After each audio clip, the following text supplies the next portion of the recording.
caller. Join live Africans United. Know Thyself Black Power Radio right here on Oak 93.5 each and every Sunday from 5 p.m. to 7 p.m. where we discuss solutions to issues affecting black communities locally, nationally, and globally with hosts Brother Essence Divine and Brother Asar Amen with special guests each week. You can follow Africans United. Know Thyself Black Power Radio on Facebook.com/Oak 93.5. Or you can engage in conversation by calling live 919-899-9305. Once again, each and every Sunday from 5 p.m. to 7 p.m. right here on Oak 93.5.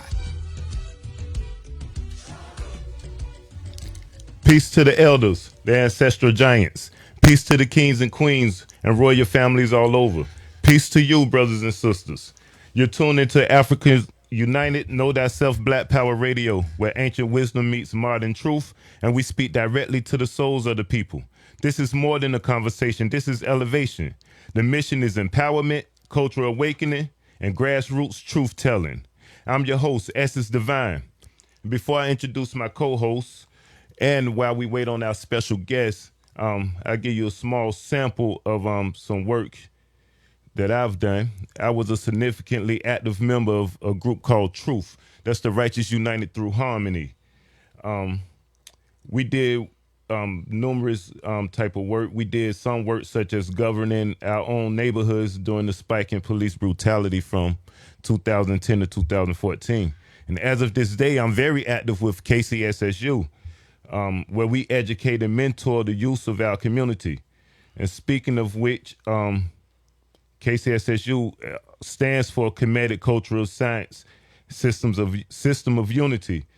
And I have my co-host who's the founder, CEO of KCSSU, the Honorable Brother Asar Men.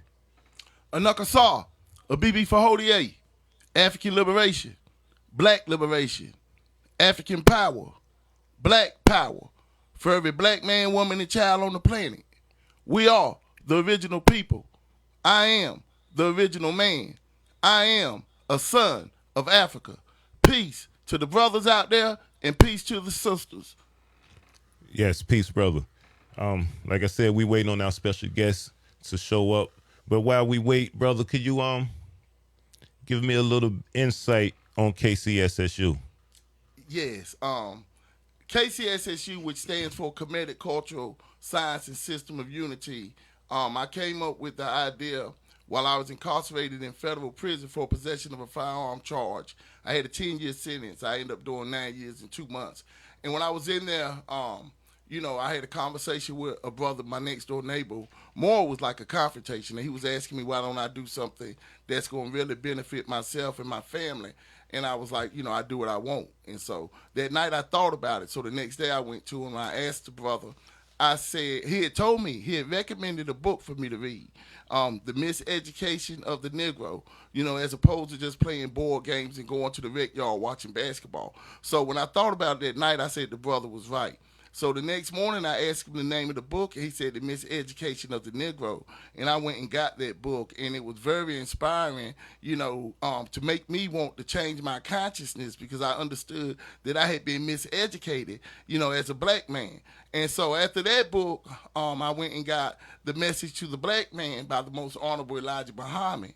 And before I was halfway through that book, I was at the table of the Nation of Islam in the Chow Hall, and I signed up to become a member of the Nation of Islam. And, that's where I got my foundation from. And so I kept studying, and then I found, African spirituality, the Kemetic system. And one thing that, I noticed was so many of our young brothers that kept, getting incarcerated with so much time. And so I decided, I said, well, I need to do something, whatever I can when I get out, to help our brothers and sisters out. And so in 2009, when I had I had stopped being a part of the Nation of Islam because I had became African. Kemetic, African Center, African Center orientation. So I said, well, we need to come up with an organization, and it was KCSSU, Kemetic Cultural Science and System of Unity. And my good friend Linda Darton, who was a founding member, I would write out things and send to her, and she would send it back to me, typed out and everything. And also, another one of our admins, Felicia Mitchell, she was also helping out. So the main goal was to be able to come out here and do something to help stop, the school to prison pipeline because of the negative impact it was having. And then, of course, the more you study, the more you learn, and then you learn that a lot of these things are by design. So in order for us to counter and combat, the systems and institutions that oppress us, that we have to have organization. And KCSSU is an organization that's based off of a system that's African-centered and orientation, that will teach us who we are as a people, the knowledge of self, which is the basis of all true knowledge. So once we had that solid foundation, I realized that we'll be able to make an impact that not only change ourselves, but, to help change our communities, not only from a local and national perspective, but on a global basis. And, that's basically what we do at KCSSU. We try to make sure the children understand, first and foremost, that we are African people, African psychology, dealing with the fact, that we are spirit. Okay. And speaking of spirituality, I want to ask you this. From a spiritual perspective, what does true African independence look like beyond borders and politics, and how does it connect with the concept of know thyself? Well, because understanding, that we are spirit, that we are, the original people on this planet, and we have to be connected and unified, in order for us to accomplish what we need to accomplish, not only here in the diaspora, but on the continent as well. So what spirituality does, it helps to give us a center of values that basically going to enlighten us. The philosophy of Maya, which is the philosophy of enlightenment. And Maya is our foundation, where it's dealing with truth, justice, and righteousness. And it's also dealing with order, balance, harmony, reciprocity, right? So this basically helps us as far as not only our behavioral codes and our moral values that we display in society, but even a deeper sense of understanding that we are spirit and all is spirit. And when we understand that our essence is spirit, we understand that there's no possible way on this planet that we can be second to anyone, being that we are the direct descendants from the Creator. So that in itself is one of the tools that was used against us. And they do it, it's been done through religion. When we talk about the invasions of Africa, and basically how they send the missionaries in there to basically educate the people that everything in Africa is bad, everything dealing with black is bad, and that they had the way. So it was a miseducation, not only here in the United States, but also on the motherland, the continent, through colonization, through teaching colonial curriculum. Just as here in the United States, how they teach a slave culture to our children, to basically give us an inferiority complex, right? So the one thing that as a people that's important for us is to understand the concept of Pan-Africanism, which is where we are for all Africans, and that we unite under the banner of being one people, and we stop, letting small differences divide us. Mm-hmm. Okay, so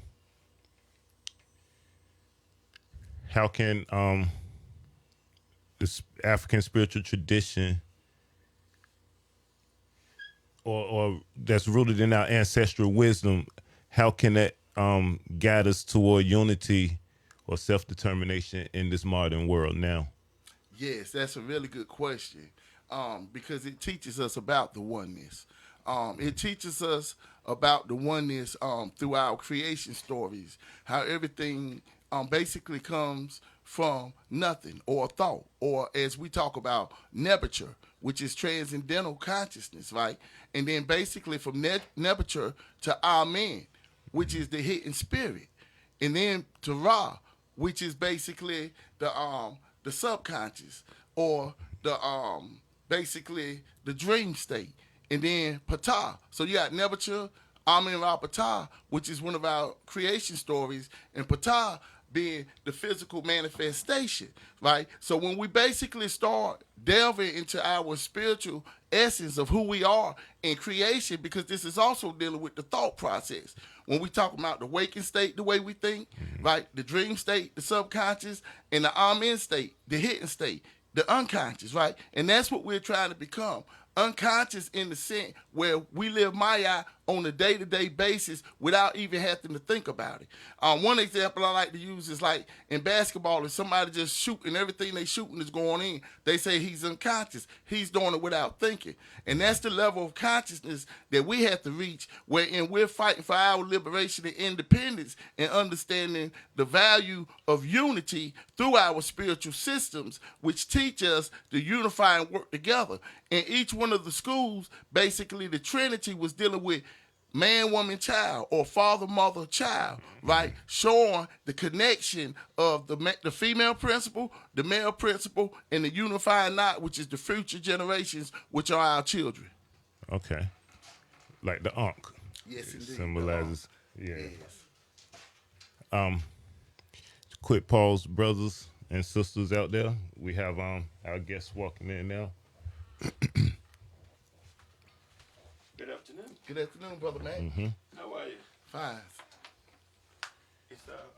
Are you on? Yes. I don't want to say something out of order. I had the worst time coming here. Okay.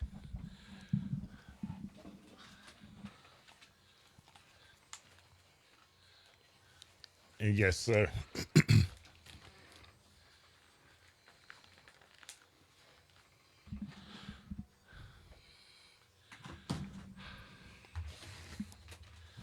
Yes, back out there again. Brothers and sisters out there. And back with us again, our special guest, Brother Amaechi. And I'm excited. I'm proud to see Brother Mac. How are you this evening? I'm doing wonderfully. Thank you. I Great, hope you guys great. are doing okay. Uh-huh.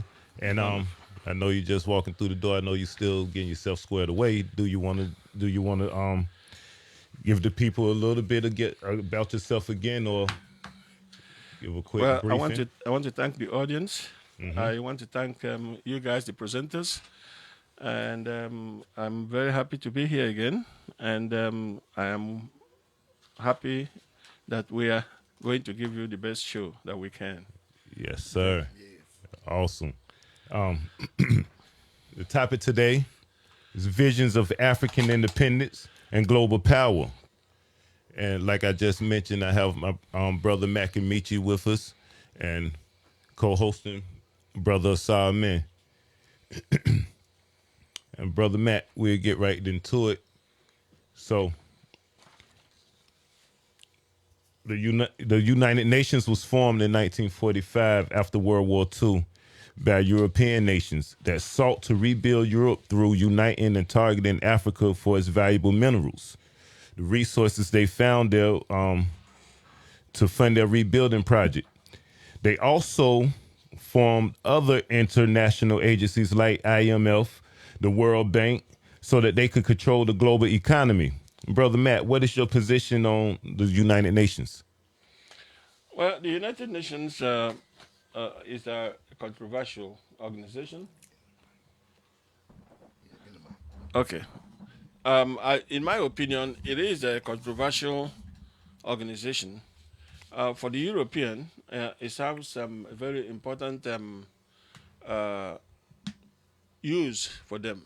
For the African and for other third world countries, it is a method of exploiting the poor countries for the purpose of Europe, America, Canada, and some of the other Western nations. I don't like the way it is structured at this point. To me, I think United Nations should be restructured.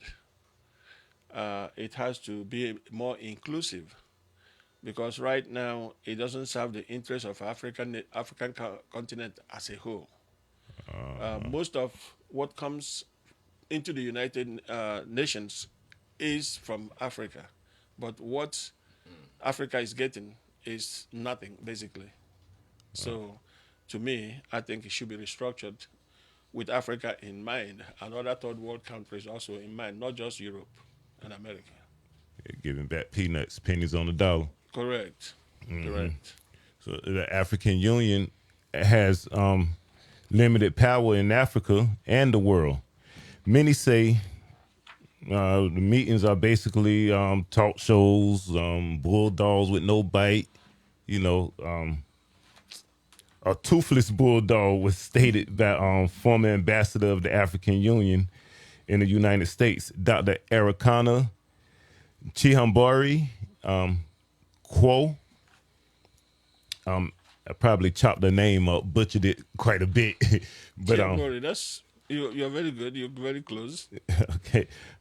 How can the general population of Africa change this so that the African Union can represent Africa and bring about a united Africa? Well, Dr. Pio Lumumba has been doing a very good job when it comes to this. The African nations have to be more represented than it is being represented right now. Basically, the way the African Union is structured, it serves the interest of, again, it serves the interest of the European countries and the Western world more than it serves the interest of the Africans. So, and I think a lot of people have recognized this as a problem, and there is a lot of talk, a lot of movement now to make the African Union more responsive to the African nations than it is doing right now. And Dr. Lumumba and others are talking about this and actually making efforts to encourage African leaders to think in this direction. I think they are doing the right thing. Brother, Yes. Now the African Union, basically, like they call it a bulldog, a toothless bulldog, right? Basically, with no bite, saying that they're not really able to, you know, make things happen for certain nations or stop things like basically, all the conflict that's going on in Congo, right? And recently, the issue, the incident that took place in Kenya, where the youth were murdered by the police, and they had a big conference, the African Union, which basically they streamed out to millions of people, and President Ibrahim Troy of Burkina Faso, he got up there and he basically spoke on that which was not on the agenda about Kenya, and how basically the presidents and the prime ministers that are part of the African Union, how it was their responsibility to start making sure that the people, the general public, was protected, and that they not so much had to protect themselves, right? And so after President Ibrahim Troy, President Ramaphosa of South Africa got up there and backed what he was saying, right? So basically saying that how a lot of the protections that the African Union have is just for them to protect themselves, those that are in so-called power, as opposed to putting protection on the people and the youth. And so basically the question is, what can we do to make sure that these type of incidents don't happen, and that the people who do it, who are responsible for it, right, have to face the consequences? And more than anything, the type of leadership that it's going to take for the African Union, where basically, the United Nations would not even be necessary for for Africa, period. But we basically just form our own unions and withdraw from like the United Nations and the IMF. What are your thoughts on that? I think you are right. African nations need to withdraw from the United Nations because the United Nations does not serve the African population. Right. Right. So, like I said before, it can be restructured, and African leaders have to really become inclusive and become part and parcel of that restructuring. Now, in the absence of that, the African nations need to really pull out of United Nations. Right. Um, United Nations need to recognize that Africa is the most important continent in the world. Yes. And they need to really start to treat Africa as an equal partner and not look at Africa as just one of those countries they can just tell what to do, because that's what's going on right now. What they're doing is that they give instructions to these African nations.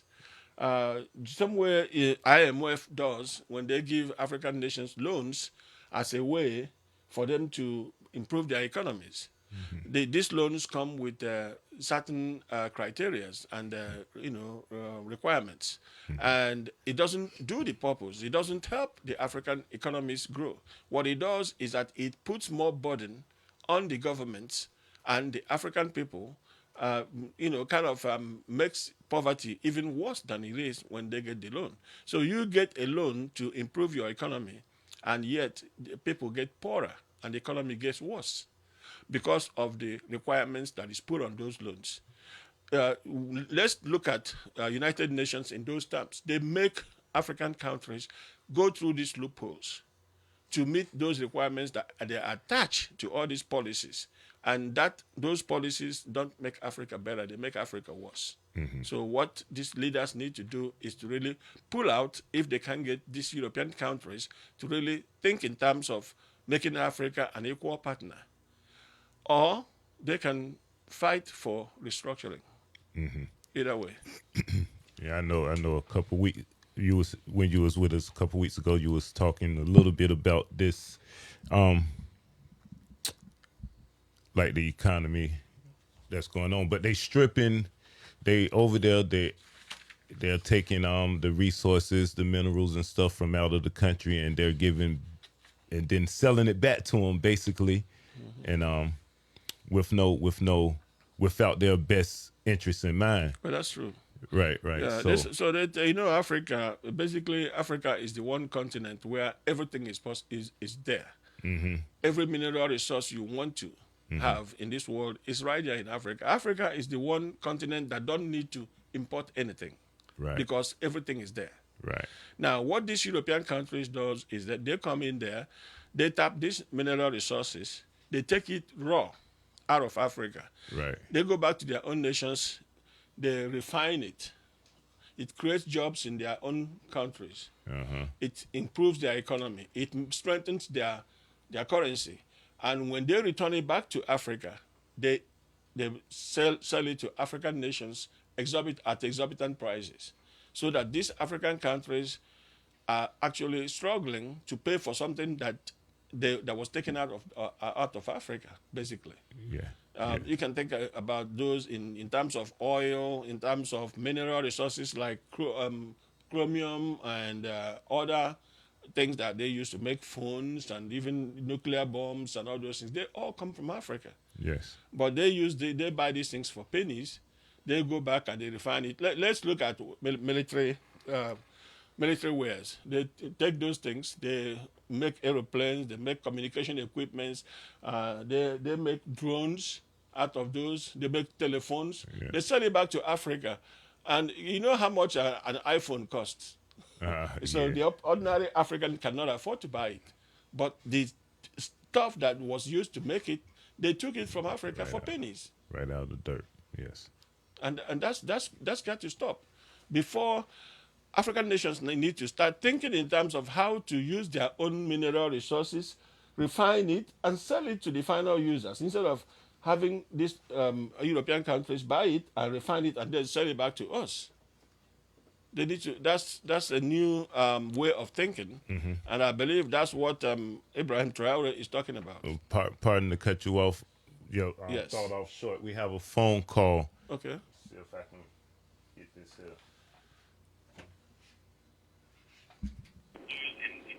Hello. You're on there with Oak 93.5, African United. Hi, this is Dr. Kimberly McParian, and you all are talking about a very powerful issue. Hey, how you doing, Dr. Kim? I am well, thank you. Yes. Great to hear you. Yes, thank you all for presenting this information today. Wonderful. Wonderful. Dr. Kim, y'all, she called in and she said the powerful points you making. And thank you all for bringing this information to the people out there. Well, I'm so grateful for your call. Thank you so much. Okay? Brother, I'm sorry. No, go ahead. I'm sorry, Dr. Kim. No. Go. I want to hear the great information you guys are presenting. Okay. Beautiful. So I have some issues here that I want to point out.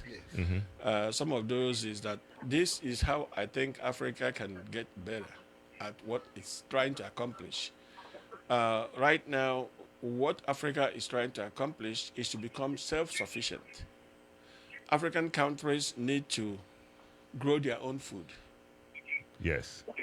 because if when you have to depend on others to feed your nation, you have a problem.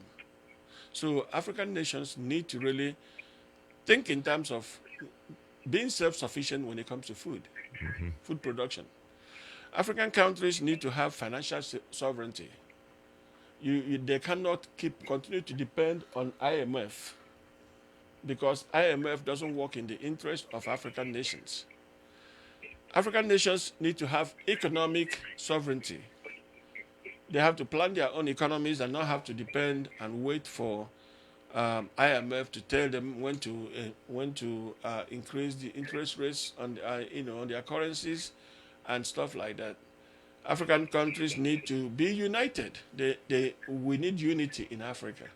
A united Africa can then be able to accomplish more in terms of bargaining with all these European nations when it comes to United Nations or when it comes to even IMF. African nations need to speak with one voice. There really is a need for one president that can really lead Africa. And you mentioned before a couple when you was here that the elders that need to go ahead and step down and Yes. pass the torch on to some of the youth. Yes. And speaking of the AES, I remember we was like, we know what it is, but we didn't know what the acronym was about. So the Alliance of Sahel States, Yes. the AES, and a relatively new geopolitical bloc formed by Mali, Niger, Burkina Faso. You was mentioning that some other nations are rapidly joining also. Correct. In response to growing security challenges and a desire for greater regional autonomy. The alliance was officially established in 2023 after these nations, frustrated with traditional Western-led security interventions, sought to forge a new path in addressing issues of terrorism, economic instability, and the governance. So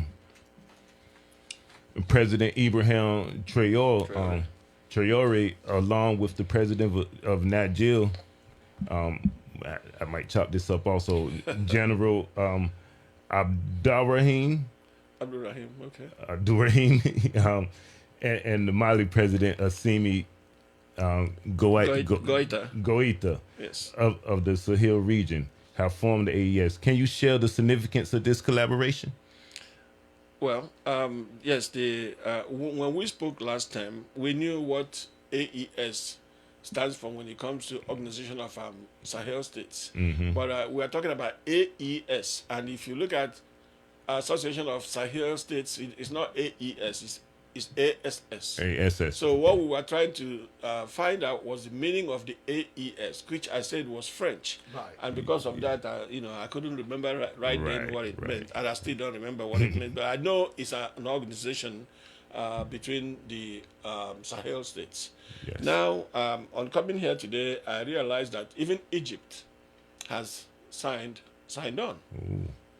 That's a very, very significant thing because Egypt is a very well-known and big country that has established military, established organizations when it comes to helping AES to develop their ability to fight off this terrorism and also build up their defenses. I have a question, right? Because it's interesting. So you're saying that Egypt basically is joining the AES, Correct. Because Egypt is in. I know, and I'm just wondering, could this be one of the reasons? Because it really would be a strategic and great move for them, being basically that they're in Africa to join the AES, but they're in a lot of depth with the IMF. Do you think that play a role in them signing with the AES? Well, Egypt has so many membership in different organizations, Right. including the AES being the most recent one. Right. I think it is in their strategic interest to sign on to this AES because that brings them closer to African nations, other African nations. Right. Now, they also belong to other organizations which may be Arab related or Middle East related, or even more than that. But for some reason, they found it interesting and they found it to their own interest to join the AES. Now, with them, with Egypt now, and a lot of North Africa and Northeast Africa being inhabited by Arabs, Muslim nations, as far as Pan-Africanism, right? Now, and that's why I agree. Them joining AES could be strategic, right? But basically, as far as organization, which is what it takes, like, the AES, and, when we talk about from a global perspective, Pan-Africanism, how do you think that will play into the politics of the North African countries? Well, Egypt is an African nation. Right. Yes, we know that some of the leaders in Egypt may be of Arab descent, or, well, not Arab descent, they are Africans. Right. We know that in the past also there have been Africans who have ruled Egypt. Right. Egypt is an African nation, and whatever they do that is Pan-African, in terms of Pan-Africanism, is good for them. Right. Yes. So if they are thinking in terms of nation building when it comes to Africa, being a part of Africa, being united with one Africa, and being united with one Africa can help them fight off other things. There are some issues that Egypt might get involved in, and they will need their other African countries to support, Right. particularly in the United Nations, for example. Yes. So for those reasons, and so many other reasons, it is in their interest. Right. Yes. Indeed. Correct. Yes. Yeah, I want to touch on the AES, also the ECOWAS a little bit more, but just a moment. I heard you just mentioned Pan-Africanism. Can you speak on the origins of Pan-Africanism? Some of the founding fathers. Pan-Africanism began as far back as during the slavery period, when people were trying to organize as a way to help African countries become independent or become liberated. And we remember people like Marcus Garvey, and we remember Nkrumah, Right. and many, many other people, including Dr. Nnamdi Azikiwe of Nigeria, and Awolowo, and other people that actually were trying to fight for independence of African nations. Once some African nations started getting their independence together, for example, when Ghana got their independence, Kwame Nkrumah realized that Ghana having independence is not as good as Africa getting independence as one united bloc. Right. So he started that movement to bring other African nations together so that this Pan-Africanism would become an independent movement for all African nations and not just few. Mm-hmm. Because realize Ghana was the first country in Africa, or one of the first to get independence. Of course, Ethiopia was never colonized, so they were independent. But for all Africa together to become one unit was what Pan-Africanism was all about. Okay. And that's what Kwame Nkrumah wanted. But of course, the Western world realized that if Africa as a whole become, independent and become united, it will be a very strong force to deal with. Yes. They cannot exploit such a united Africa. So it was in their interest to make sure that Africa never unite. So they went about trying to disrupt this unity that Kwame Nkrumah was fighting for. Yes. And that's what led to the death of Kwame Nkrumah, also the pioneer president of Congo, or the what you might call today Congo, or This call will be recorded. Prime Minister the prime minister of Congo, Patrice Lumumba. Patrice This Lumumba call was is no killed, longer being recorded. and many other African leaders were killed. Right. And the reason was to kind of to bring this unity among these African nations to avoid them becoming united as a front. Right. Right. And another African revolution is Jomo Kenyatta. Jomo Kenyatta of Kenya, yes. Yeah.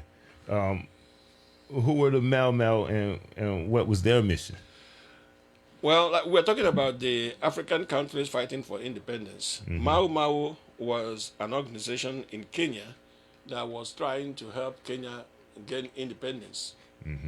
The Mau Mau organization was very active. I believe it was 1965 or sometime in those time periods, and they were fighting for the Kenyan liberation, Kenyan independence, and yes, some of the people that were members of that group. We talked about Jomo Kenyatta, Yes. and many other people who actually led that organization and eventually succeeded in getting the independence for Kenya.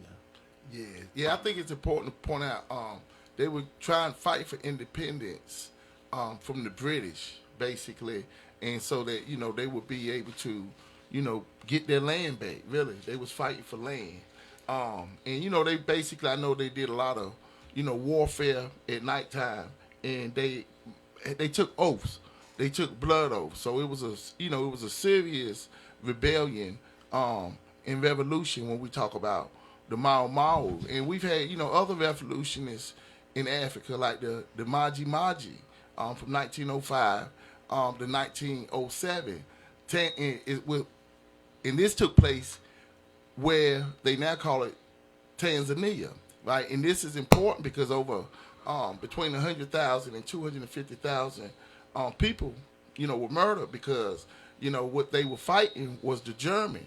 And what the Germans were trying to do was make them basically grow cotton and export cotton. So I think it's important, for us to understand that resistance is something that we've always had as an African people. And that's the spirit that we have to continue to fight in, the spirit of resistance against oppression and exploitation. And another thing I think that's important for us to understand, because we talk about accountability a lot, and that is the Maangamizi. And what the Maangamizi is, that's a Swahili word, which means the intentional and deliberate destruction for African people in Africa and black people wherever they are on the planet, on the continent or in the diaspora. Maangamizi. So Maangamizi is the deliberate and intentional destruction, right? A lot of times we talk about the Ma'afa, right, which we consider our great misery and our great Holocaust. But we take it a step further where we understand that this was a deliberate and intentional plan by others to put us in the position that we're still suffering in today. So we have to be intentional in uniting and understanding, our great ancestors that came before us and fought for us, and understand that they didn't fight in vain and that we must continue to fight. Yes. And let me mention some things also. Yes, during the time that the British colonized Kenya, they were dispossessing the people of their own land. Initially, when the Mau Mau started, they were called a militant force, just like they brand every independent-minded rebellion, what they call it rebellion, but whenever somebody is standing up against colonial masters, they call them a rebellion. They call them terrorists. They use all those terminology. But the Mau Mau were fighting against. They were fighting against the dispossession of land by the British. They were fighting about injustices and the heavy-handedness of the colonial masters against the people of Kenya. And it eventually led to an independence struggle, which this was between 1952 and up to 1960 that this was going on. And succeeded in getting their independence. That's the most important thing, is that this struggle eventually led to independence of Kenya, and it's still going on today. That struggle has never ended, and this is one of those historic incidences that the British government will never, or the British crown will never forget in history, because these people were very forceful, and they really fought the British back. Indeed, yes. Yes. Yeah. And the term amalgamizi, you mentioned it in Swahili. It means it signifies the intentional destruction and dispossession of African peoplehood, nationhood, and relationships to ancestral lands through continuum of chattel enslavement, colonialism, and neocolonialism. A quick question for you, brother. So, really for both of y'all. So, the fight, like, it's always it's an insurgent going on at all times. We have small insurgencies over here, but what can we do over here in the diaspora to light the fire, to participate, to wake up? Well, the real fight in the real war is the mind, right? You remember when we did the interview about how Western psychology has affected the black mind. So here in the diaspora, as well as on the continent, the first thing we have to basically do is understand the knowledge of self, right, and who we are as a people, identity, understanding that we are Africans, right, and also basically, understand our responsibilities to one another as Africans, and that we're spirit, right? So it's been a lot basically to divide us, conquer us, divide us, and rule over us, right? But once we basically raise our level of consciousness, we understand consciousness as power, and we understand spiritual power, right? And that's what the Mau Mau displayed and exhibited, and it just had to come out in a physical form because their spirits couldn't take it anymore. And that's what's taking place in Africa now, right? Because once we start understanding who we are in our spiritual consciousness, right, we start fighting against the injustices. Because, like, when we talk about the philosophy of Maya, which is our foundation, truth, justice, and righteousness. So in order for us to get justice and for us to be in a righteous society, what we have to do is stand up against those who basically oppose us and who has, systemically, institutionally oppressed us, right? And we know that it's been deliberate, intent, and it's still going on. So I think that, here in the diaspora, it's just us understanding that we are African, the knowledge of self, understanding how we have to organize. Like Kwame Ture always says, organize, organize, organize. And he picked that up from Marcus Garvey. And that's exactly what's taking place in Africa with the AES, right? They're organizing, right? And it takes the masses of the people to organize it, because the leaders can't do but so much. But when the masses of the people start basically getting fed up with it, not basically because of an issue and basically like mobilization where they just mobilizing because they want to fight against something that they see as being unjust, but organizing to the point where we understand that this is long term, and it's going to take long term planning and commitment, a lifetime of commitment for us to reach our goals and objectives as an African people. Very true. Very true. For us in the diaspora, we really need to help shed light on some of the issues that African countries are dealing with, such as corruption, misrule, misgovernment. Just like you mentioned earlier, these elderly people not willing to give power to the young. Some of our leaders are very, very senile.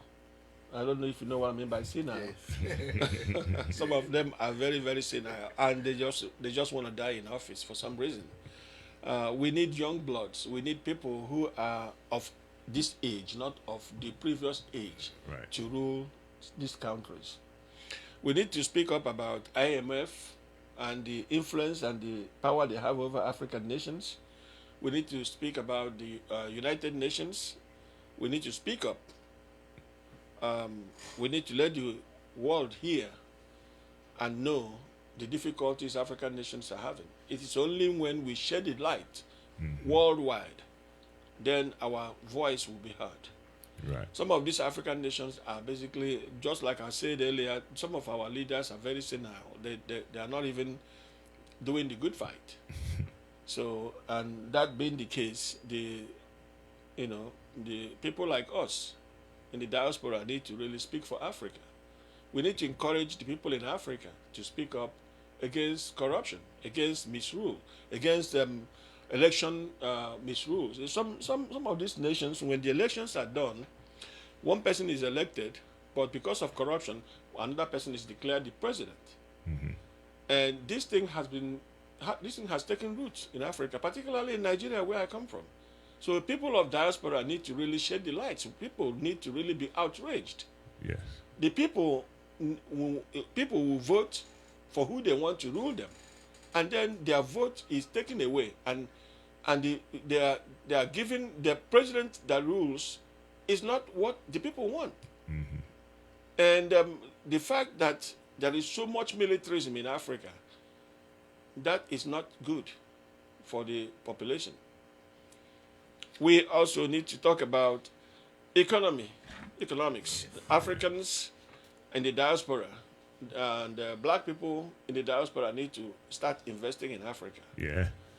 The only way we can really make any move is by making Africa strong financially, economically.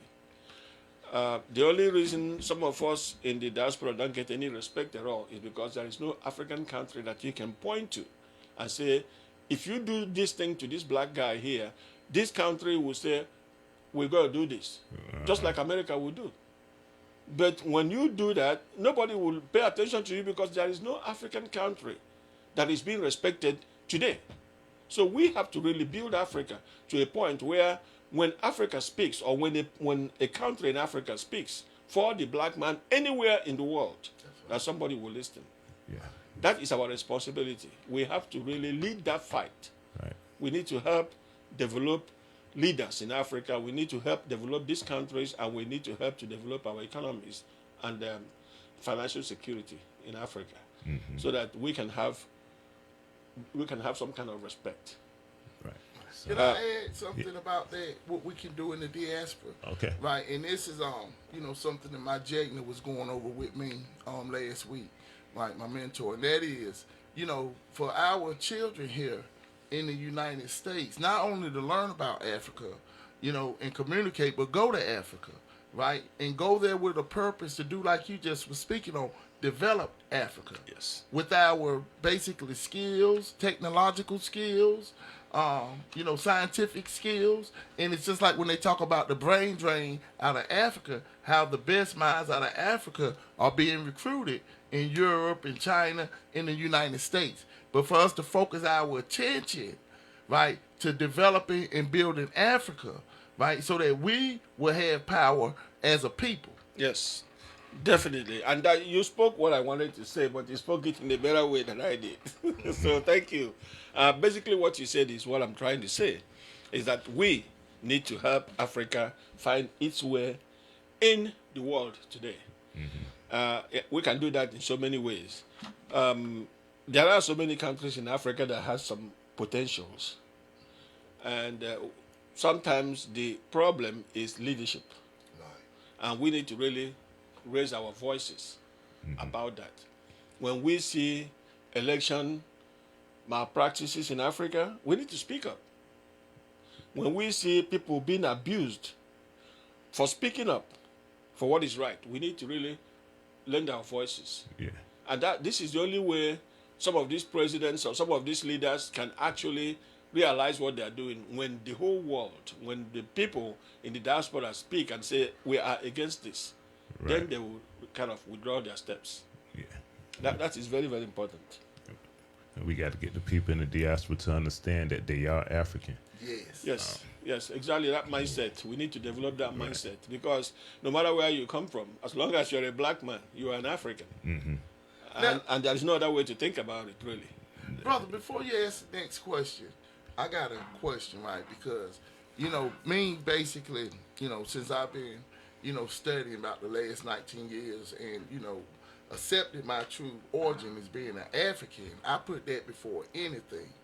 Do you think that basically and I mean, I kind of know the answer to this, like basically the invisible lines that they created in Africa from the Berlin Conference, right? Basically, and how they pit one people against another, and one tribe against another. Now, for Pan Africanism, just like all the conflict that's going on in the Congo with us fighting one another, for us to truly be Pan Africanism, we have to put being African first before anything, and then whatever tribe or ethnic group that we're part of, basically that take not so much a back seat because that's who we are. Because I consider myself to be Kemetic as far as my spiritual system, but I know I'm Africa, and I know that being Kemetic, it came from somewhere, which was Central Africa, right? So I think that common goal of us being the original people, that should come first, before before we have to have conflict with our own brothers and sisters, over minor issues. What are your thoughts on that? Well, I think you're very right. You place your finger right on it. It's going to take a while because the European did a good number on us. They really took us completely. They wiped our slate clean, and basically they built us into something they wanted. We Africans always think in terms of those imaginary lines that you talk about. We do that in sports. We do that in every way, music, everything. We always think of those imaginary lines. It's going to take a while for us to start thinking as an African instead of as a Nigerian, as a Liberian, as a Libyan, as Ethiopian.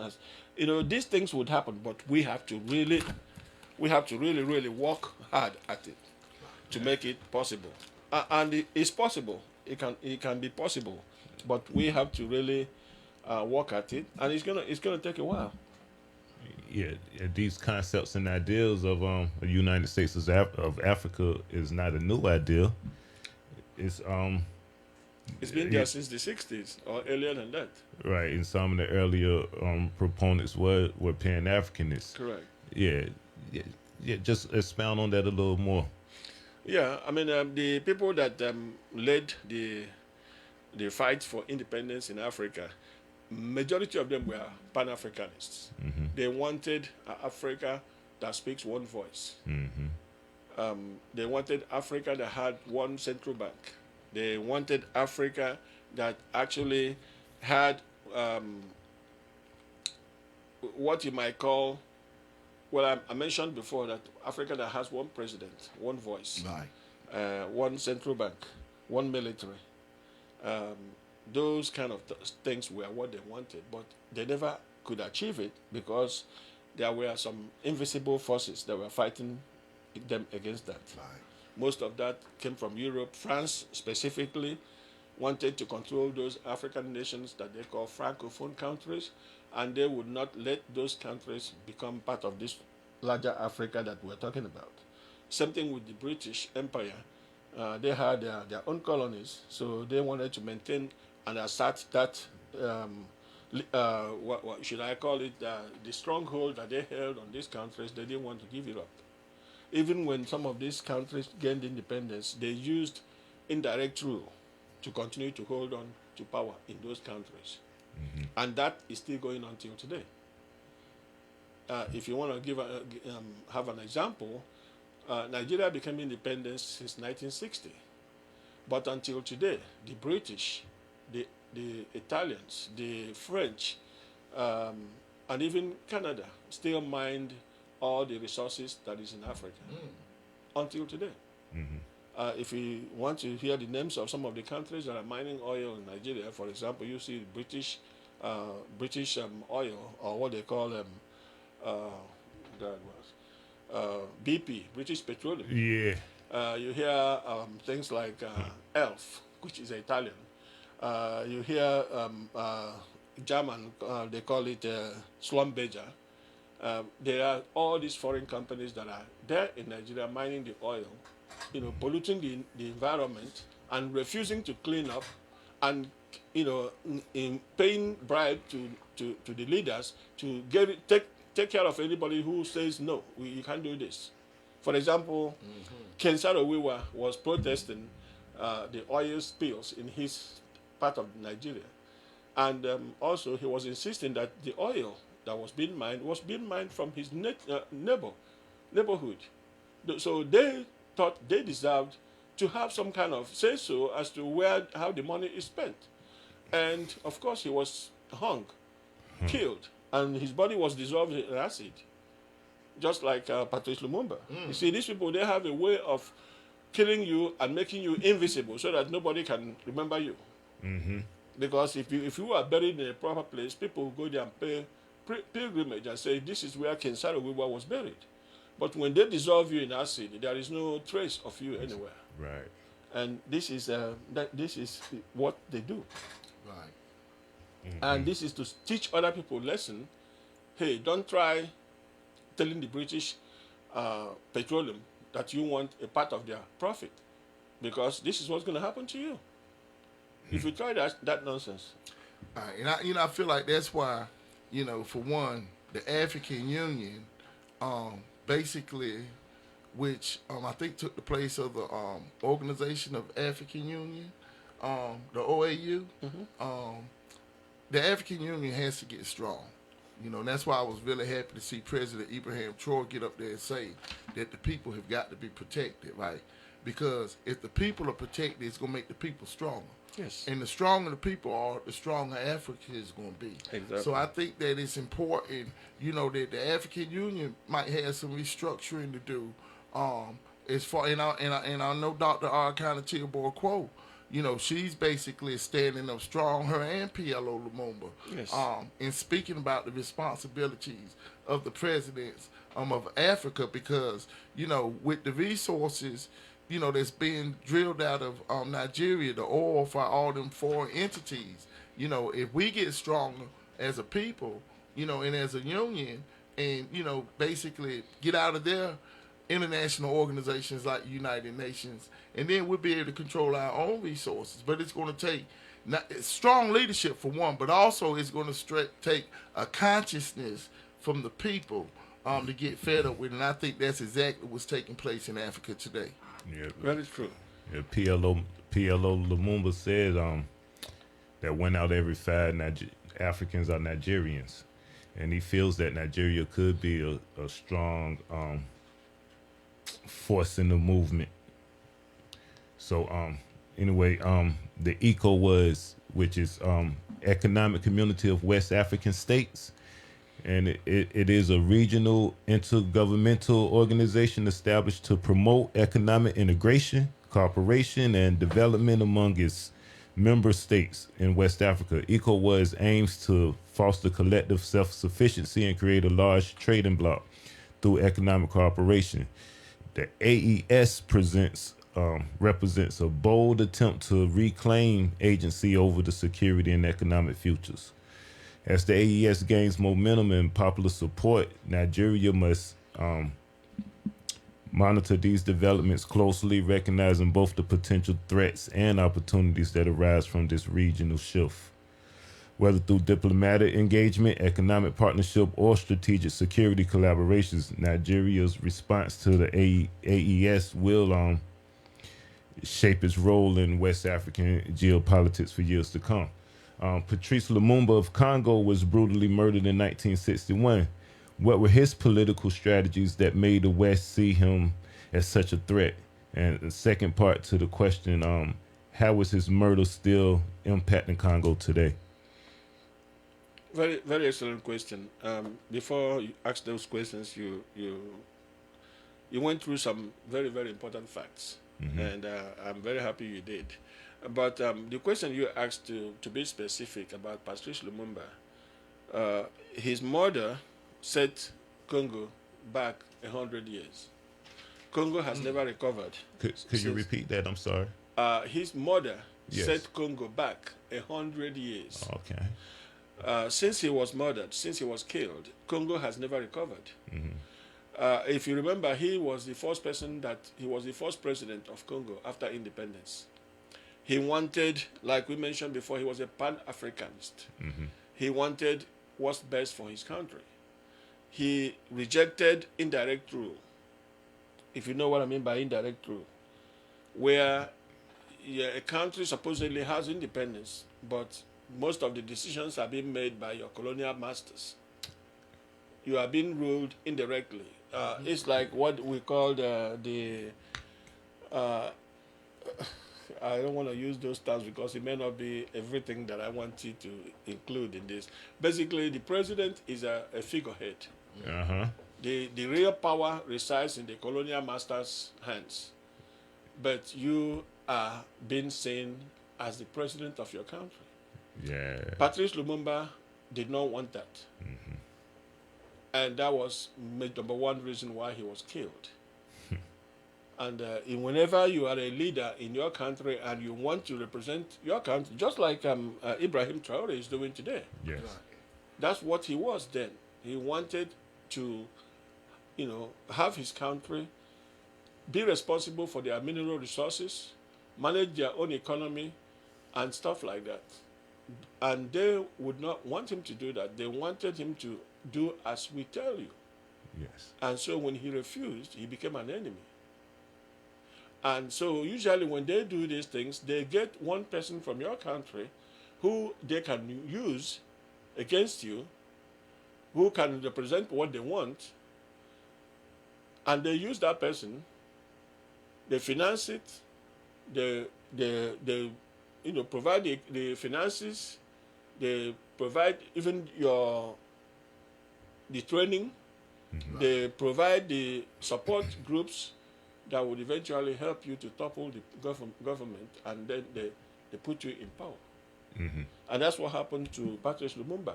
They used, just like in Burkina Faso, they killed the president using his best friend. Thomas Sankara. I'm talking about Thomas Sankara. Right.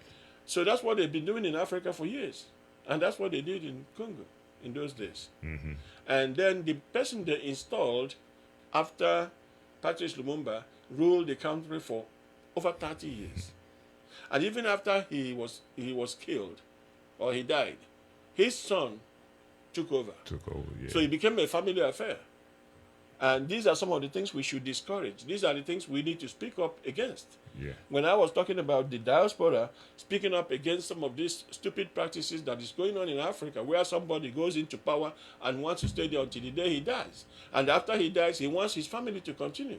Yeah. And this doesn't take into account whether his government is good or bad. Right. He just wants his family to dominate the entire process. You used the word installed. Of course, they installed them. Yeah. And I can remember Dr. Ericana Bora, she did The Legacy of Colonization, what it was called, 2019, I think, in Washington, D.C. But she was speaking, she said, a small part of it, she said, independence, like the French was in there, they said for this country to have their independence, they need to sign this paper first, and the paper was saying that we would still fund you, we would still protect you, we would still, so the independence was kind of falsehood. Exactly. So like we will still print your money. we're still pinching money. Yeah, right. Like exactly what you were just saying. Yeah. But out of chaos must come order. Yes, and if you want to use your money, you have to come to us, Yeah. and we decide how much we're going to give you, and you're going to pay interest on your money, Right. and you have to pay it back to us. So your treasury resides in our central bank. You cannot have your own central bank. I mean, it's like you run a home, and let's say you have a home, you are married, you have a wife, you have children. Yes. You make your own money, but you have to put your money in my account. And if you need it, you have to come to me to Yeah. get your money, and I will decide how much you get. Right. And you have to pay it back to me with interest. My money. My money, your money. Right. And so that's what that's what France has been doing to African countries for many years. Since You know, independence. Yeah. It's such the way the independence is that. But out of the chaos must come order. Like I was saying, we can no longer make excuses for not uniting. Yes. Globally speaking, our psychology plays a major role in this. The AES is moving with purpose and determination. ECOWAS President Dr. Omar Alou Touré said that the two organizations can coexist. Do you agree with this? Well, I mean, I touched a little bit on this earlier. The coexistence means that there has to be changes made. There has to be a way for African countries to decide their own. Before I go out of, I believe you asked one particular question, but I'm not sure. What can you reframe your question? Yeah.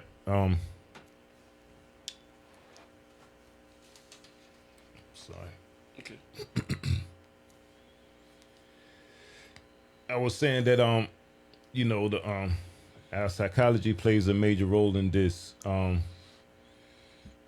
The AES moving with a purpose and determination, and the ECOWAS. So I was asking, do you think the two organizations can coexist? Which is AES and ECOWAS. ECOWAS. ECOWAS. You know, if you really want me to tell you the truth, Yeah, I please. prefer one over the other. Well, I think AES, because of the people involved, is beginning to look much better. And the reason I say that is because ECOWAS has been there for many, many years. Sometimes I think the leadership of ECOWAS do not represent the African interest. They are representing the interest of the Western and the Europeans. And because of that, take for instance when Ibrahim Traore and his three other colleagues from Niger and Mali decided to overthrow the government that were,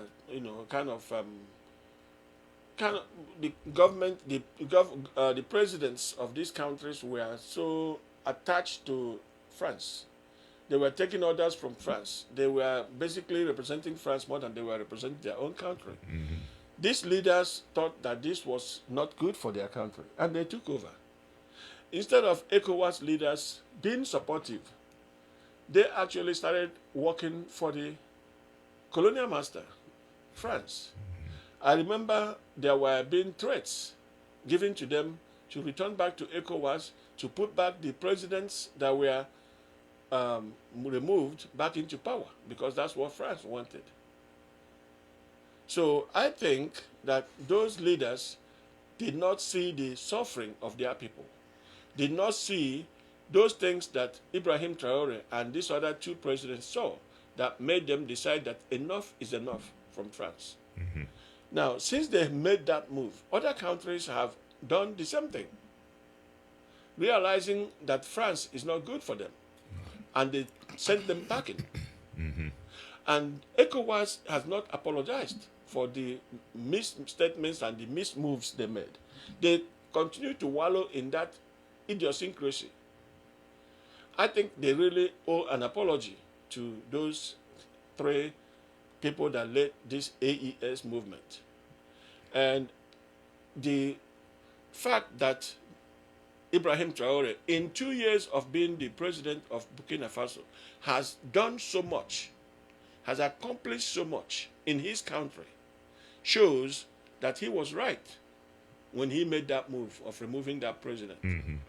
Because think about what Burkina Faso was before Ibrahim Traore, and think about what Burkina Faso has become since Ibrahim Traore. The kind of leadership he brings. I can't wait for him to become the president of Africa, to be honest with you. Of the full continent, right? Yes. You know, I think that this right here, you know, basically understanding, you know, the position that President Ibrahim Traore is in, and basically, you know, he coming from, you know, some of the school of Thomas Sankara is important because Congo, you know, like you say, it was thrown back 100 years. But, you know, I'm pretty sure that Congo had someone who's ready to emerge, you know, in the Congo to help lead them, you know, to independence the way President Ibrahim Traore has done. And like you say, you know, you look forward to him being the president of Africa. He's young, you know, and he's basically said, has ideas. Yeah, he a great example. And another thing I want to point out, because I know we talk about the youth, right, and the young. That's very important because that's what it takes, you know, as far as, you know, mobilization, organization, and progress. But it's also important to understand the wisdom of the elders and the wisdom of the ancestors and how we have to work together because the elders have so much to offer as far as historically. You know, some of the mistakes we made, some of the successes we made to help properly educate the youth so that they understand Pan-Africanism and that we can basically, you know, get our unity, liberation, independence, and global power. Don't get me wrong. The experience of the elder population is very important. But there is something to be said about being an advisor. Right. There is a saying now that is popular among the youths in Africa that in every position in Africa there should be a youth in the leadership role. Right. And there not if not in the leadership role, in the assistant. Learning. Right. Yes, learning from the elder. Right. So that the moment the elder steps out, the youth knows what to do, he takes over. Right. But this idea of having 4 elders working in unison and they are all about to die together, right. And when they do die, nobody is going to be able to take over because nobody has been prepared for that position. Right. That's what I'm saying. Yes, not to say that there is nothing good about being old. I'm old myself. Right. But yes, we should have our young people assisting the elder so that when the elder steps out, the young person becomes the leader. Mm-hmm. That is what I'm advocating. Right. Yeah. and Africa is broken down in like 5 regions: the northern, western, central, eastern, the southern, and diaspora being the 6th region per se. I don't want you to keep giving the same answers being redundant because the question kind of similar, but I would just wonder, how are they working together for the independence, global power, and liberation of Africa? They are not doing very well because we have these tribalism issues, we have these regional issues, we have language issues. Mm-hmm. Some of these problems is because of the colonial masters. We had people that speak French, we have people that speak English, Dutch, Spanish, and all those. So it's going to take a while for all these different regions to come together, but we can start with first liking each other. Yeah, that's a good point. Yes, once we start liking each other and know that we have the common problem, then we start looking for solutions. We know that the solution has to do with unity. It has to do with us planning ahead, knowing what we want, and having ways that is set aside to achieve those needs that we have. I have already mentioned that we need one voice. Mm-hmm. So all these different sections of Africa need to realize that for us to get out of this quagmire, somebody has to emerge as the leader. Mm-hmm. And from that, others will emerge to support the leader. And then together we can also collaborate with each other and work ourselves out of this quagmire that we are in. Put So them egos aside. it's going to take collaboration, which means working together Yes. with all the different aspects, with all the different regions. We already have somebody that looks like he can be the president of Africa. So if we have that person, then let's look for other people that can support him Right. and lead this Africa, this new Africa that we are talking about. Right. It can be done. Yeah. Put them egos aside and let's work together. Yes. Put the Collaboration. languages aside, put the differences aside, Yeah. put the tribes aside, and focus on things that will kind of bring us to our goal, Right. unity. One and also working on one monetary. Yes, System we have also. one president, we have one economic strategy, we have one army, we have one central bank, and the countries can become states, just like in America. The presidents of these other countries can then become the governors of these countries. And there are many ways we can have this thing work out. So what lessons can we draw from past liberation movements to fuel a new wave of African unity and global influence? Well, we can learn that whenever we have a leader who is fighting for our liberation, of course, there's going to be a target on him. We see that now with Ibrahim Traore. So we have to protect our leaders that are good, not the bad ones. The good leaders, we have to protect them. You know, Ibrahim Traore has come so far because the world realized that this person is only fighting for his people, and they have all rallied around him. So that is the first thing we're going to learn. Second thing we're going to learn is that we have to listen to each other. We all cannot be talking at the same time because, you know, when somebody's talking, and that person has to listen. And so we have to be civil. We have to remember that liberation is a long-term strategy. We have to strategize. We can't just be beating around the bush. We have to have a plan. And we have to have people that are focused on liberating Africa, who can come together, just like the people that fought for our independence came together, and they had a strategy, and they executed their strategy, and it led to independence of all these different countries. Those are the same things we have to do again.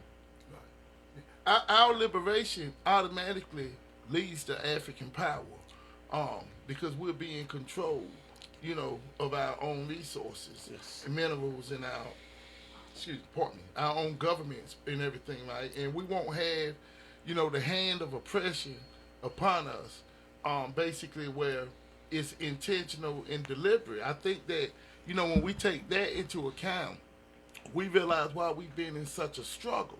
A lot of times, you know, we talk about accountability, and we think that is because of ourselves when we talk about corruption, you know, amongst some of our leaders. But a lot of times, you know, unfortunately, it's forced corruption, you know. And so how do we deal with the enemy, basically, that has shown, you know, like what they did to Patrice Lumumba? I know myself personally that we have to be courageous and we have to be African warriors.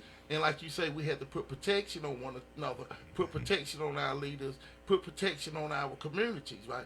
So I think psychologically speaking, that we have to really raise our young boys to understand the power of being an African warrior in order to protect, you know, our brothers and sisters. Yes. The people that were our elders in the days of colonization, you can think about in South Africa, you can think about the big names in South Africa that fought off the British. You can think about the West Africa, the big names that fought off the British. The countries that were there, like Benin Empire, that was eventually completely destroyed by the British. You can think about the Songhai Empire. There are so many empires in Africa that were destroyed by the British and French empires who wanted to topple these countries so that they can basically tap our mineral resources unchallenged.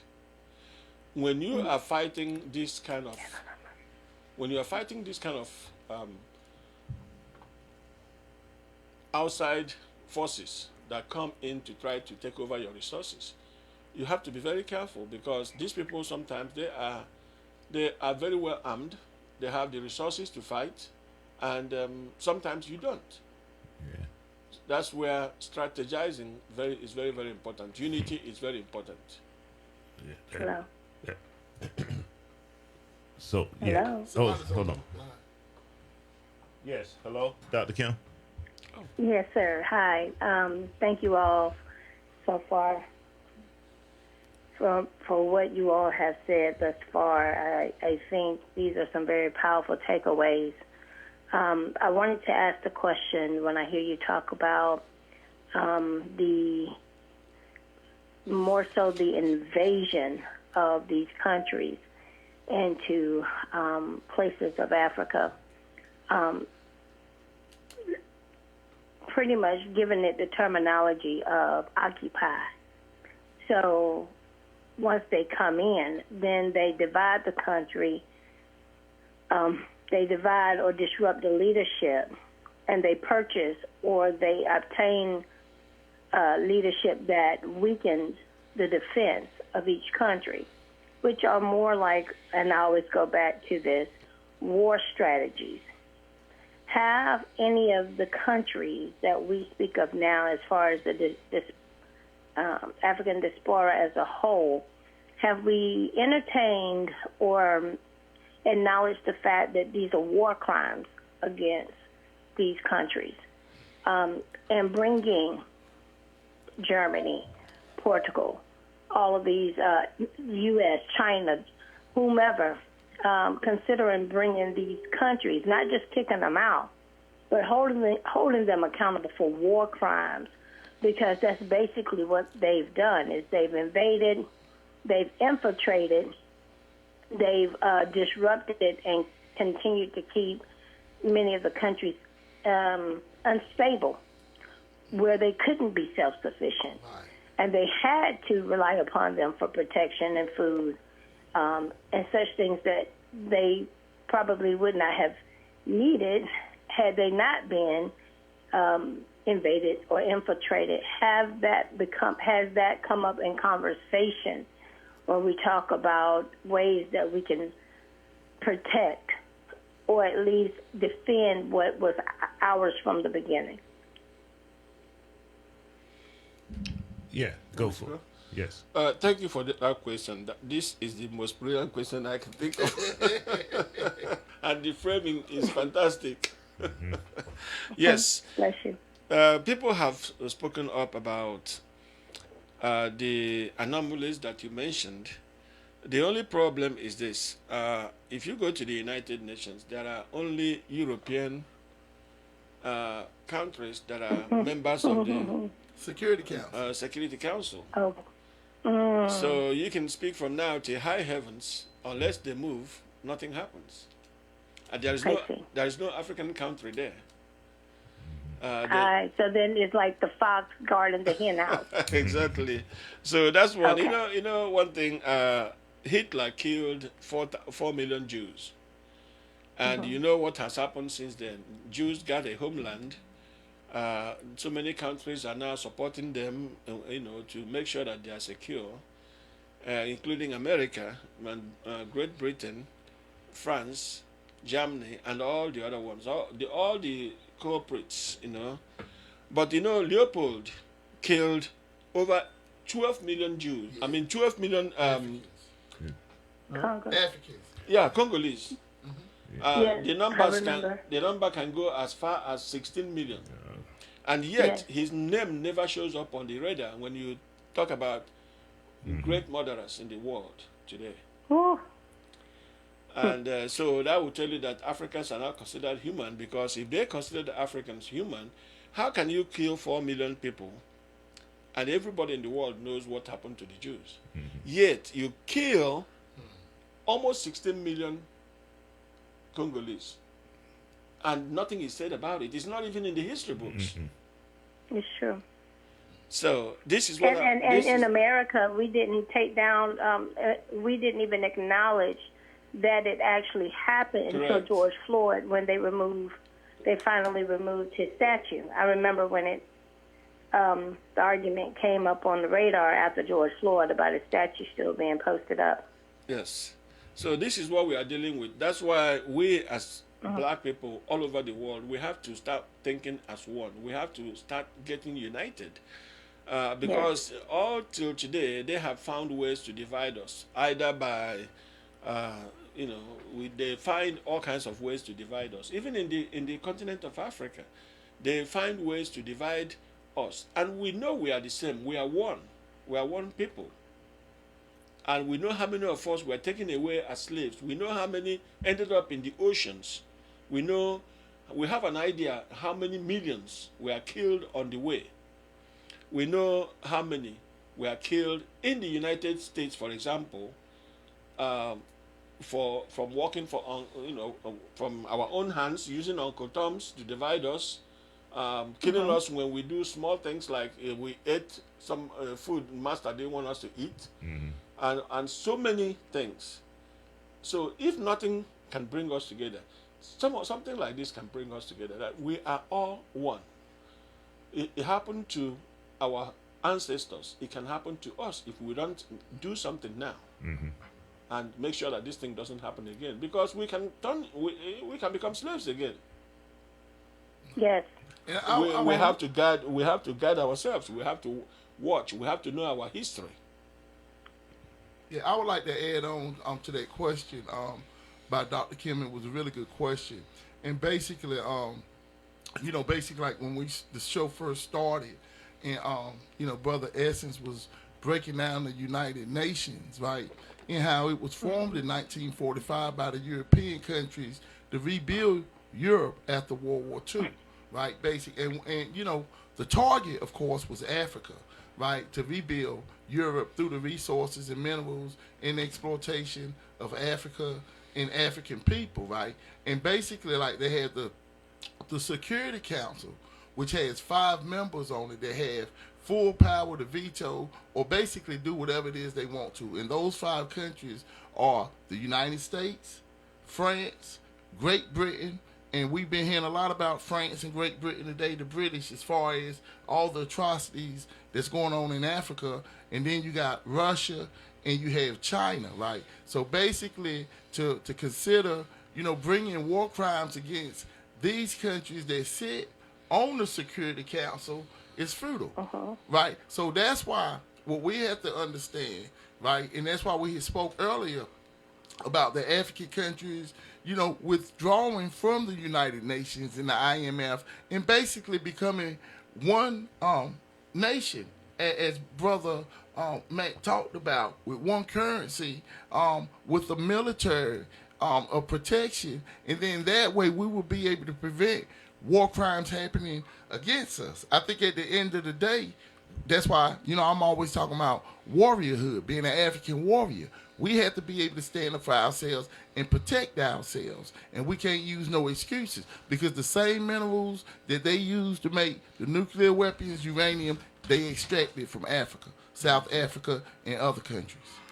So if Africa were fully independent and united economically, what are some strategies that we could use to keep our resources to ourselves without to keep the colonizers from repenetrating?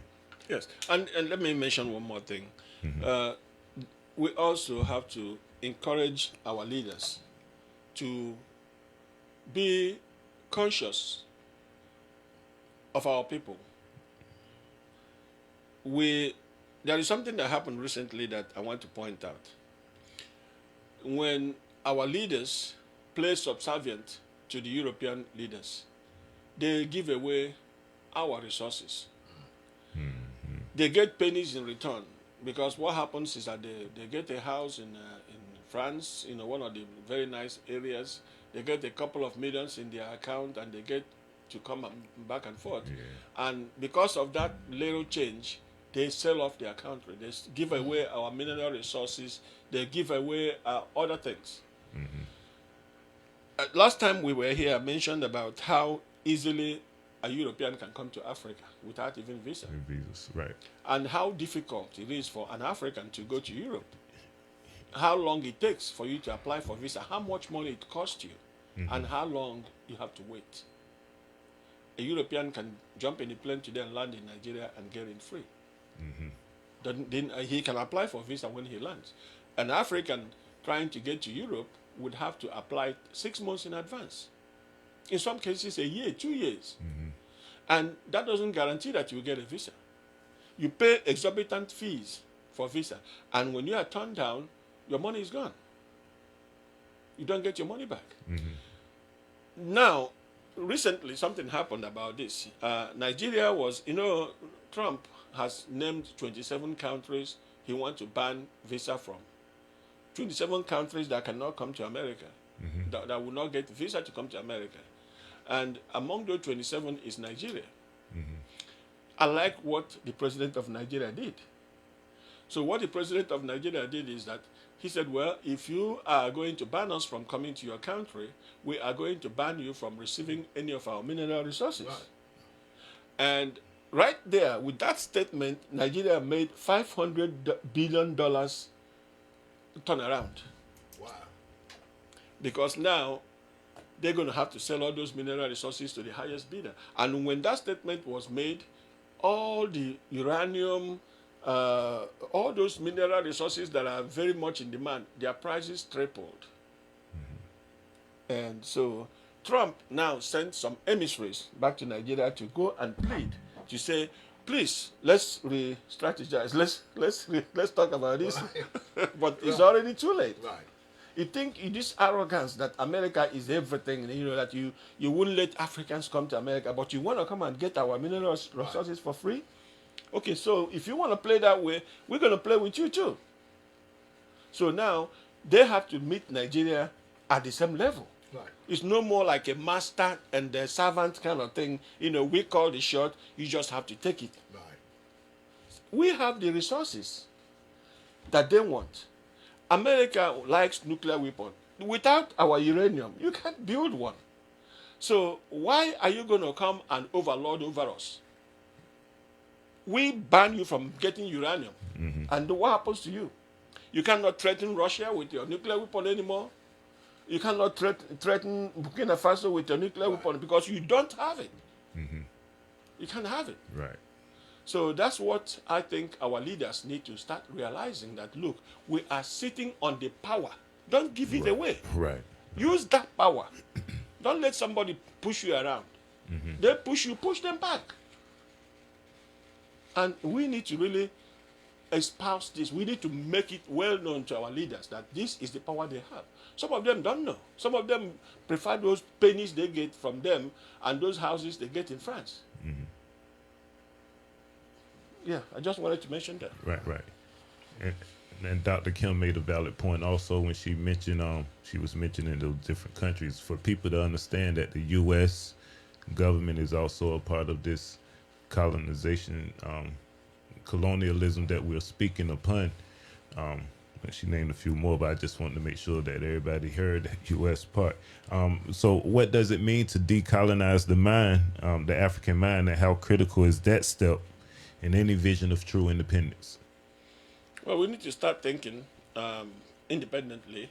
We need to start thinking that we are not a subject to be manipulated anymore. We need to start realizing that there is no difference between me and you. There is no difference between you and an European. We are all human beings. We are equal. Right. And don't be subservient to anybody. Don't bring yourself low because you need something. Africans like to go to foreign countries to there was two white ladies. They were on the telephone discussing with each other. They were saying that they love spending on their holidays in Africa. They have gone to Cape Coast in South Africa. They have gone to Lagos in Nigeria. They keep mentioning all these places they have been to. And they said it would be nice if we can invite some of these people that have been harboring us to come and visit us. You see, they can come and go as they please, but you Africans can't come and go as you please. Wow. So we play subservient. We go there, we stand in line for days, and we beg them, we pay all this money. We don't need to be doing that anymore. Everything that they have there in France, they have it in Nigeria, they have it in all these African countries. Mm-hmm. But sometimes we are so curious to go, and because of that curiosity, we lower our own standards and let people abuse us and take advantage of us. We don't need to do that anymore. We need to really educate ourselves to know that there is no reason for us to lower our standards. There is no reason for us to be abused and used. Stand up for ourselves. Right. Now in Burkina Faso, I think one of the steps that they made, is, along with Mali and Niger, was that basically when we talk about decolonizing the mind, and that is getting, an African-centered curriculum, basically that teaches on our culture and history, who we are, as opposed to, the French, that had them learning, from their curriculum. I think that that's one of the reasons that, we face so much corruption, because anytime you're being educated by your enemy, that's what it's going to produce. But I think that once we get into who we are as a people, the knowledge of self, we understand what it means to be incorruptible, where there's nothing that can be done that'll make me turn against my brother or my sister. I don't care how much money you offer me, $100 billion.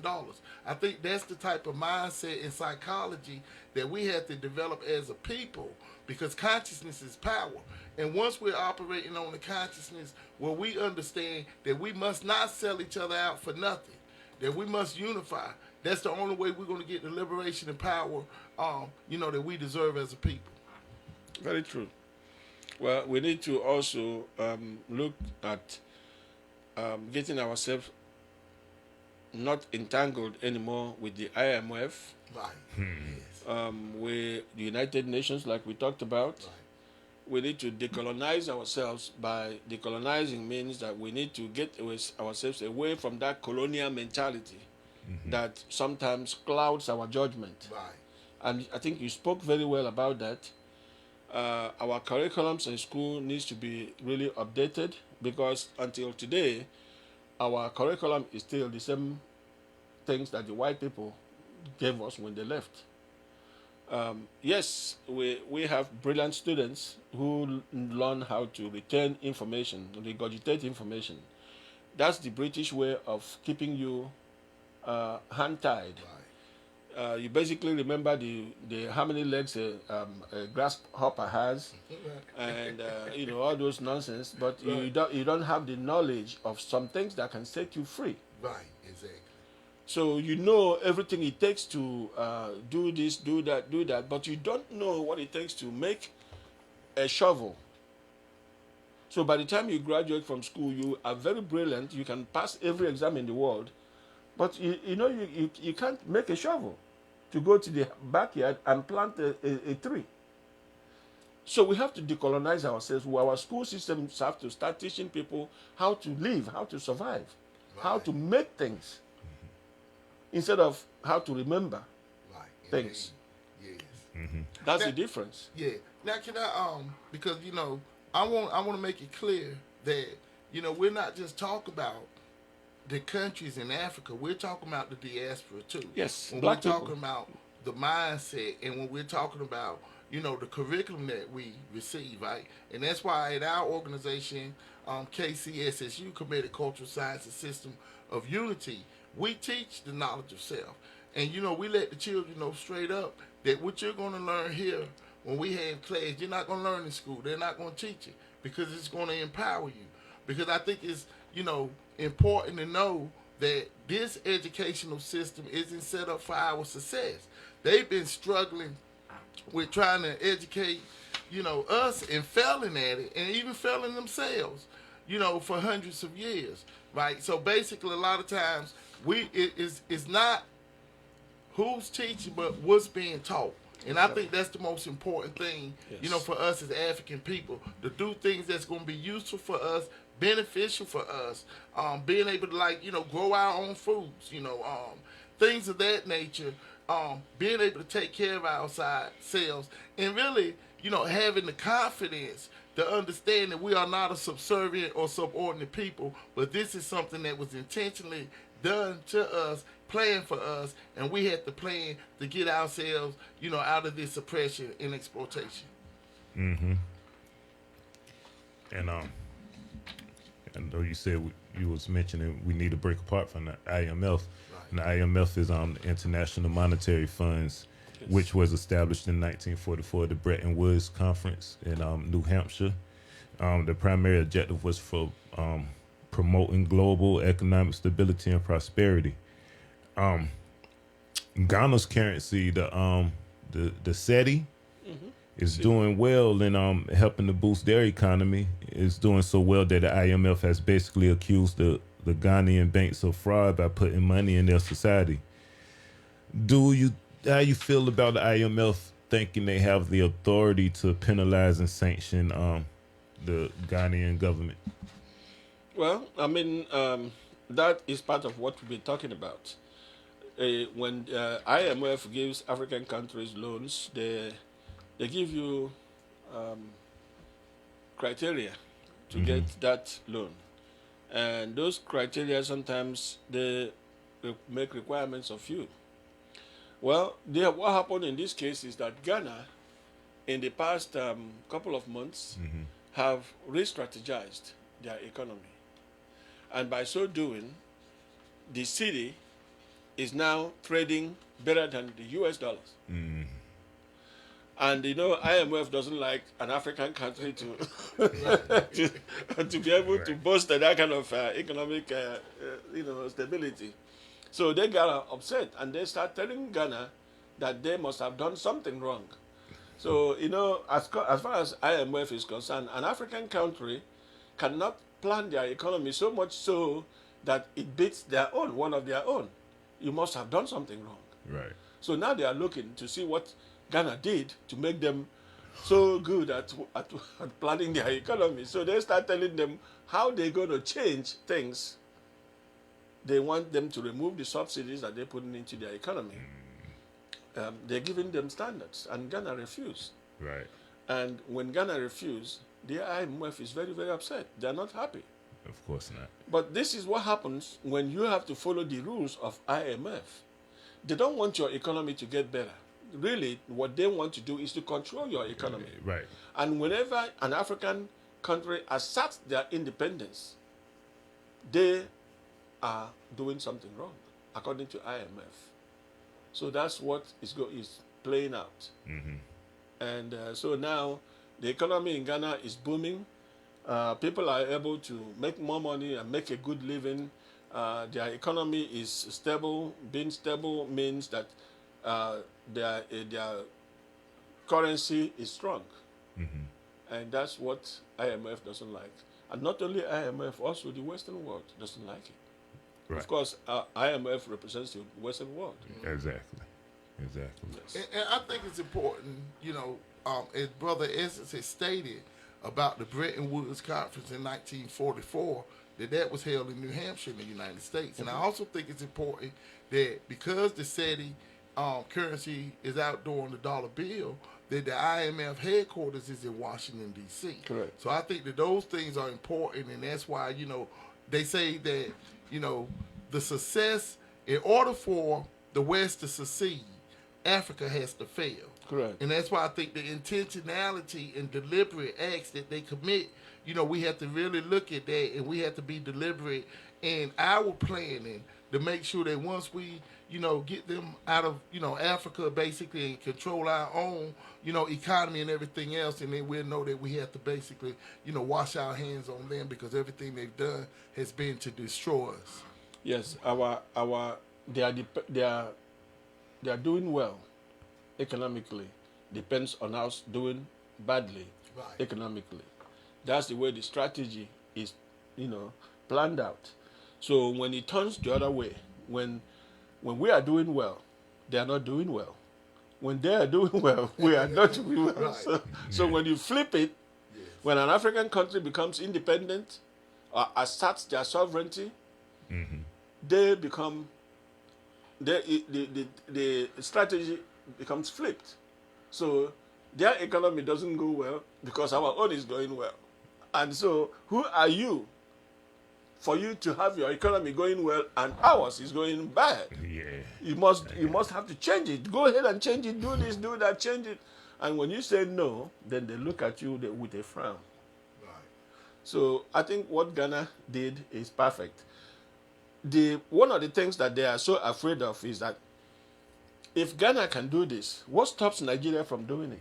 What stops South Africa from doing it? What stops Burkina Faso from doing it? So this could be a boomerang to them. And they are scared to death. Right. That these Africans now, they have come up with a whole new idea that is going to make us become, financially insufficient. Right. Right. So let's do something now and stop it before it gets too far. Gets overboard. Yeah. So I bet you in Brussels and other places right now, they are running around trying to figure out, in Washington, D.C., trying to figure out how to go and mess up Ghanaian economy. Right. Because, U.S. is very good at that. When your economy is doing too well and they don't like it, they start printing counterfeit money and start, infusing that into your economy. That's wild. And that will lead to inflation, and inflation will lead to your economy, your currency becoming flat. Yeah. And when your economy, your currency is flat, of course they have achieved their goal by then. Right. So I think Ghana need to watch out. Well, not what role can Pan-Africanists, especially over here in the diaspora, and or even intercontinental trading, what role can that play in breaking apart from the foreign powers? Well, if African continent is trading with friendly countries, like our own people all over the world, if we would buy, we have a company like Walmart. They sell a lot of things. They buy most of their things from China and from other places, and they manufacture some of it too. We Africans, we black people, we have, I don't know how many billions they say, but African Americans have the most money when you think about the different populations in the U.S. I forget how much billions we have. We have athletes that have a lot of money. We have people in all kinds of fields that make money. But you know what? We don't organize our spending. We don't use our money like the last time I was here, we were talking about the Jews and how they spend their money. What? Can you imagine? The Jews don't have close to how much money black people have, black Americans have. But the way they organize and use it is what makes it look like they have more than the black Americans. If we can find a way to trade with Africa, we are going to change a lot of lives in Africa. And also Africa is going to change a lot of lives here. It's all about strategy. So, and then you have other African nations all over the world. We have in the Caribbean islands. You see, Jamaica is basically Nigerian people, Igbo people, people of my tribe. South America, we have plenty of countries there. Virgin Islands, Cuba, Right. everywhere. Right. So if we can find a way to trade with these countries, we can solve the economic problems of these African nations. And in turn, they can help a place like Cuba, Right. Jamaica, Haiti, and all these other places to change their economic dynamics. Yeah, and don't forget that even in India and Brazil. Yes, I'm only trying to concentrate on those countries that we know is majority black. Got you. Then when you Makes add sense. other countries like Yeah. India, Brazil, and all those, we have a lot of power. Yes. We just haven't used it the way we should, or we could.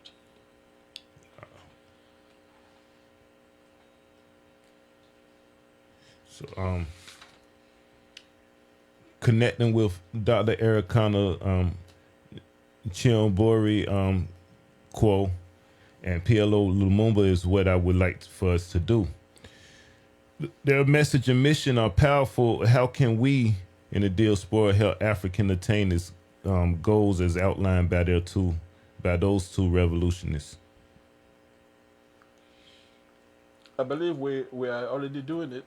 we have floated so many ideas here that would work, Right. to affect that.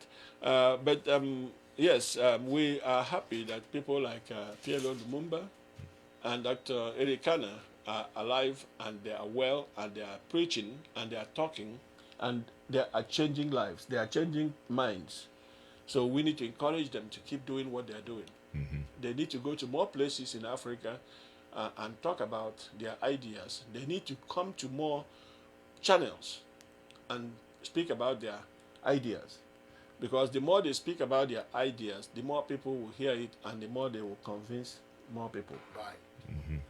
But I can see that you want to say something. Yes, Yeah. I would, because I think, the question about Dr. Elkanah Chiabor and PLO Lumumba, right, and the work that they're doing and the message, it's a great message. Like you say, visit more, African countries and also in the diaspora because, Dr. Elkanah Chiabor, she has the ADDI, the African Diaspora Development Institution. Yes. Right, and I think that, the work that we're doing here with KCSSU, and the work that we're going to be doing together, in building bridges, with the brothers and sisters in Africa and the brothers and sisters here in the United States and the diaspora is important. And I think that if we can get in contact, with the Pan-African Institute in Kenya that PLO Lumumba is a member of, and the ADDI, that will help us, make connections where we can get our children, take them to Africa, and, let them understand how we really have to work together to develop Africa and what that's going to do for us as an African people 100, 200, 300 years down the road. Yes, I agree with you 100%. We need to start those work. We need to start those things like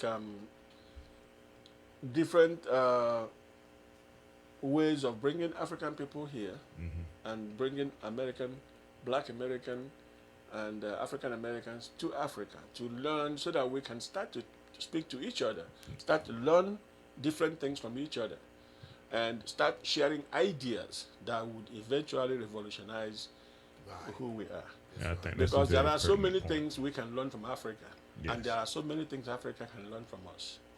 Only when we start meeting together and speaking and seeing each other's how we live our lives.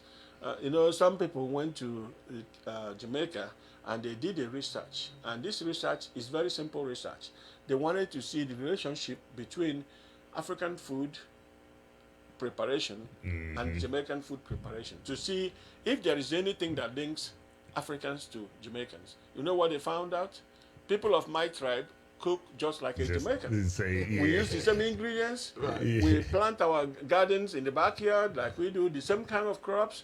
And you can take an African woman, a Nigerian from my tribe woman, and put her in a house and let her cook Nigerian food, what they eat. And you take a Jamaican person and put her in a place, and at one point you exchange them. This one can cook this one's food with no difference. You would know the difference. And this is a leftover from slavery. They said that we still have that memory of how we used to live in Africa before they were brought over. They still remember the food they used to eat, the way they prepare it, and all that stuff. Can you imagine that? Wow. So we have so much in common. Right. We just need to start remembering. We got a couple more minutes. I want to ask one more question before I have to wrap it up. So how important is it for Africans to build their own global media networks to control their economic narratives? It's not easy. I mean, the reason it's not easy is because of economics issues. sometimes there are a lot of movement in that field. If you go to certain African countries, not all of them. There are some countries that are well off, like Nigeria. They have a lot of these outlets, so they can actually put out things in the media. But there are some countries that are less developed that don't have the economic power to put out information. And that's where the need is. Right. So economically, we need to help out some of these countries. Right. We need to build some of these things.